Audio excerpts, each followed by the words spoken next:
మాధారం మైన్స్లో పనిచేయటానికి ఆసక్తి ఉన్న S6 ఆపై మరియు S3 ఆపై 6 పోస్టులను భర్తీ చేయడానికి ఇంటర్నల్ అభ్యర్థుల దరఖాస్తులను కోరుతూ ఈరోజు యాజమాన్యం సర్క్యులర్ జారీ చేసింది. RINL కోసం అద్భుతమైన ప్రైడ్ మూమెంట్. మాజీ ప్రధాని శ్రీ అటల్ బిహారీ వాజ్పేయి పేరిట 21.8 కిలోమీటర్లు సముద్ర వంతెనను ఈరోజు గౌరవనీయులైన భారత ప్రధాని శ్రీ నరేంద్ర మోదీజీ ప్రారంభించిన ప్రతిష్టాత్మక అటల్ సేతు AMTHలో భాగమైనందుకు RINL గర్విస్తోంది. అటల్ సేతు కేవలం వంతెన కాదు, ఇది హృదయాలు, కలలు, ఉక్కు యొక్క కనెక్షన్. పురోగతికి అవధులు లేని భవిష్యత్తును నిర్మించుకోవడం.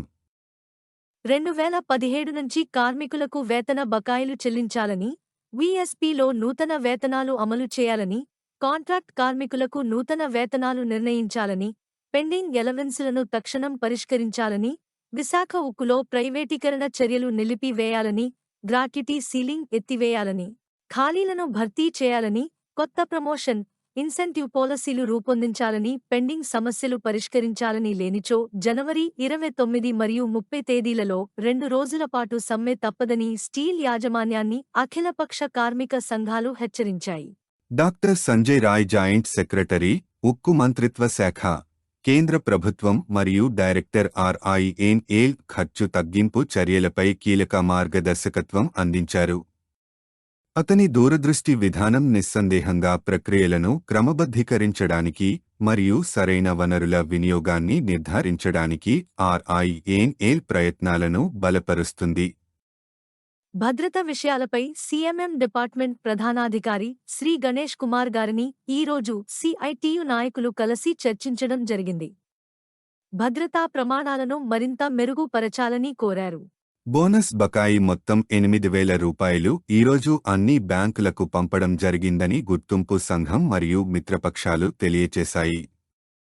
OMDC మరియు BSLC యొక్క MD కూడా అయిన Shri DK Mohanty, director, commercial, RINL, ఒడిశాలోని కియోంఝర్ జిల్లాలో బార్బిల్ వద్ద ఉన్న బాగ్యాబరు ఇనుప ఖనిజం గనులు మరియు భద్రసాహి ఇనుము మరియు మాంగనీస్ ఖనిజం గనులు అనే OMDC గనులను సందర్శించారు.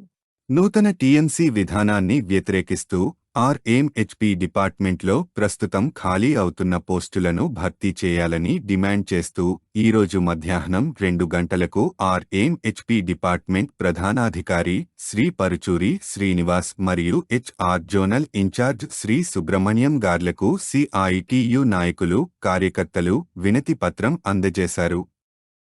DAV స్కూల్ నందు ఫీజులు యథావిధిగా కొనసాగించాలని HRCGM శ్రీ మధుసూదన్ గార్ని గుర్తింపు సంఘం నాయకులు కోరారు. గాజువాక వచ్చిన జిల్లా కలెక్టర్ గార్ని స్థానిక MLA గారి నేతృత్వంలో ఉక్కు అఖిలపక్ష కార్మిక సంఘ నాయకులు కలిసి విజయనగరంలోని ఇసుక, మాంగనీస్ గనులు లీజ్ పునరుద్ధరించాలని కోరారు. Don't forget to like, subscribe and share the videos.